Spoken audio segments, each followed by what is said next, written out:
الحمد لله وسلام على عباده الذين اصطفى اللهم صل على محمد وبارك وسلم أما بعد أعوذ بالله السميع العليم من الشيطان الرجيم من همزه ونفخه ونفثه بسم الله الرحمن الرحيم والفجر وليال عشر صدق اللہ. حضرت محترم، دن تیزی سے گزر رہے ہیں. ذوالحجہ کا چاند عن قریب 2 یا 3 دن میں انشاءاللہ تعالی نظر آ جائے گا. اللہ تعالی ہمیں دیکھنا نصیب فرمائے. اور ذوالحجہ کے جو پہلے 10 دن ہیں،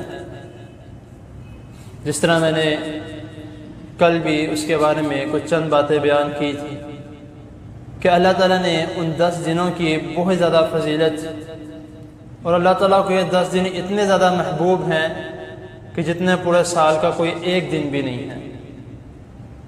نبی کریم صلی اللہ علیہ وسلم فرما رہے ہیں ان 10 دنوں کے متعلق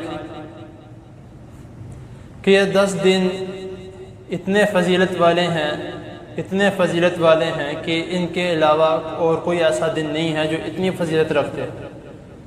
تو صحابہ کرام رضی اللہ تعالی عنہم نے جب یہ نبی کریم صلی اللہ علیہ وسلم کا فرمان سنا تو انہوں نے سوال کیا کہ اے اللہ کے رسول صلی اللہ علیہ وسلم، جہاد فی سبیل اللہ بھی نہیں؟ تو نبی کریم صلی اللہ علیہ وسلم نے فرمایا نہیں. یعنی کہ اتنے فضیلت، جہاد فی سبیل اللہ سے مراد کیا ہے کہ اللہ تعالیٰ کی راہ میں جہاد کرنا، شہید ہو جانا. لیکن پھر نبی کریم صلی اللہ علیہ وسلم فرماتے ہیں کہ ہاں، اگر کوئی شخص ایسا ہے جو اپنا سب کچھ اپنے ساتھ لے جائے، مال بھی لے جائے اور اپنے آپ کو بھی قربان کرنے کے لیے، یعنی شہید ہونے کے لیے وہ خود بھی چلا جائے، تو وہ یعنی کہ اس کی فضیلت ہے. اس کے علاوہ کوئی بھی ایسا کام یا کوئی بھی ایسا عمل نہیں ہے جس کی اس سے زیادہ کسی کی فضیلت ہو. تو اگر ان دنوں میں ہم نیک اعمال کرتے ہیں تو پھر ظاہر سی بات ہے جتنے ہم پورے سال میں نیک اعمال کرتے ہیں ان سے زیادہ فضیلت ان نیک اعمالوں کی جو ہم ان 10 دنوں میں کرتے ہیں.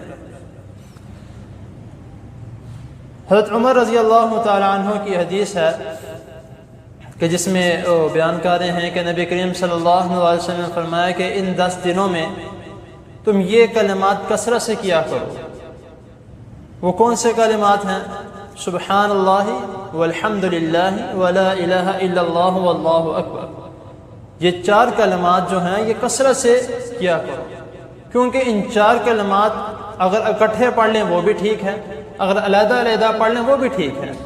ان کی ایک علیحدہ سے بھی بہت زیادہ فضیلت ہے، اور جب 2 فضیلت آپس میں مل جائیں تو پھر وہ بہت زیادہ فضیلت ہو جاتی ہے.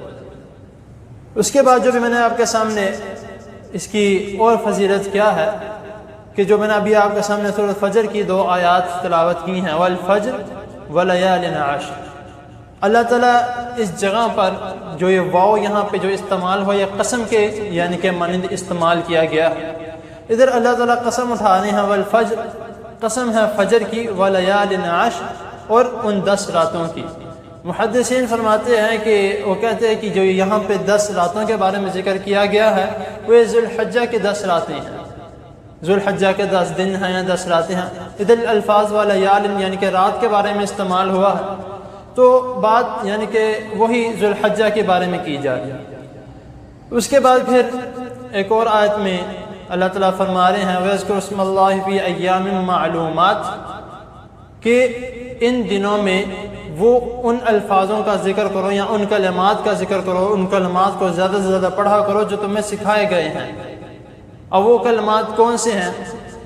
حضرت عمر اور حضرت ابو ہریرہ رضی اللہ تعالی عنہما وہ بیان کرتے ہیں کہ جب ہم امام بخاری رحمۃ اللہ اس حدیث کو بیان کرتے ہیں کہ ان کے ذریعے سے بیان کیا کہ جب یہ دونوں بازار میں نکلتے تو بلند آواز سے تکبیرات پڑھا کرتے تھے، اور تکبیرات کے کلمات کیا ہیں وہ آپ سب جانتے ہیں، وہ انشاءاللہ تعالی اینڈ پہ میں ذرا تھوڑا تکبیرات کے بارے میں اور تکبیرات کا جو الفاظ ہیں وہ اینڈ پہ انشاءاللہ تعالی میں بتاؤں گا۔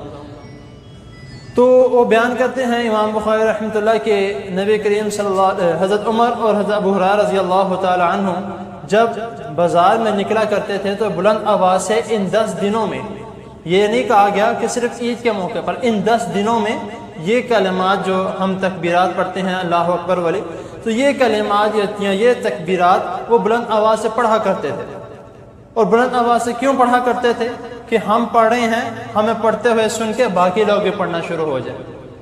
یعنی کہ عید الفطر کے موقع پر صرف اور صرف عید جو جس دن ہے اس دن کے بارے میں ذکر ہے، لیکن جو عید الاضحیٰ کے موقع پر وہ یکم ذی الحج سے لے کے 13 ذی الحج کے، یعنی کہ رات کا جو آگے 14 ذی الحج کا چاند نظر آنے سے پہلے جو 13 ذی الحج کا عصر کے ٹائم تک جو محدثین کہتے ہیں کہ اس ٹائم یہ تکبیرات پڑھی جاتی ہیں۔ تو تکبیرات کا جو آگے جو سلسلہ ہے وہ آپ سب کو پتہ ہے۔ اور اس کے بعد پھر یہ 10 دن کی جو عبادت ہے وہ بھی نبی کریم صلی اللہ علیہ وسلم فرما رہے ہیں کہ ان 10 دنوں میں اگر کوئی روزے رکھنا چاہتا ہے وہ روزے بھی رکھ سکتا ہے، ایک رکھ کے ایک رکھنا ہے پھر ایک چھوڑ دے وہ بھی کر سکتا ہے، اگر 10 دن مکمل روزے رکھ سکتا ہے وہ بھی رکھ سکتا ہے، اس میں بھی کوئی گناہ نہیں۔ اور جو 9 ذی الحج کا یعنی کہ یوم عرفہ کا جو روزہ آتا ہے اس کے بارے میں نبی کریم صلی اللہ علیہ وسلم فرما رہے ہیں کہ یہ جو روزہ ہے 9 ذی الحج کا، یہ آنے والے سال اور جو ایک سال پیچھے گزر چکا ہے یہ دونوں سالوں کی بخشش کا ذریعہ ہے۔ روزہ ایک ہے لیکن 2 سالوں کا پیکج ہے، تو ہمیں یعنی کہ اس روزے کو چھوڑنا نہیں چاہیے۔ اکثر لوگ اس طرح کرتے ہیں کہ رات جاگتے رہتے ہیں پھر صبح روزہ نہیں رکھا جاتا، یا یہ بھی کرتے ہیں کہ 9 ذی الحج کا اگر روزہ رکھا ہے پھر اس دن رات کو پھر عبادت کرنا شروع کر دیتے ہیں۔ اور عبادت اس نیت سے کرنا کہ کل 10 ذی الحج ہے یہ ٹھیک نہیں ہے۔ اگر آپ اس نیت سے کرتے آ رہے ہو ایک دن چھوڑ کے دوسرے دن آپ اٹھ کے رات کو عبادت کرو تو وہ ٹھیک ہے۔